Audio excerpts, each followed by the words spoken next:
Les États-Unis affirment qu'il n'y a pas eu de changement dans leur politique face au concept d'une seule Chine et que la visite de Mme Pelosi ne viole pas la politique d'une seule Chine. Comment réagissez-vous à cela?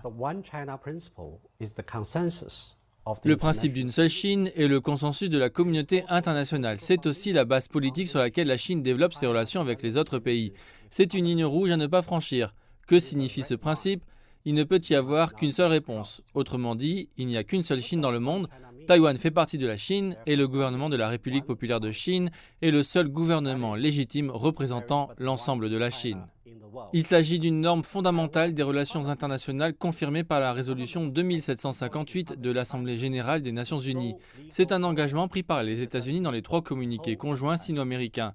Le principe, écrit noir sur blanc, est limpide. Il n'y a pas de place pour l'ambiguïté ou l'interprétation arbitraire.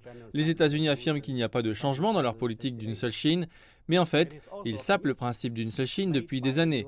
Washington a mis dans sa politique d'une seule Chine des éléments unilatéraux, notamment la loi sur les relations de Taïwan et les 6 assurances. Ceci est contraire au droit international. La Chine ne l'acceptera jamais et s'y opposera toujours.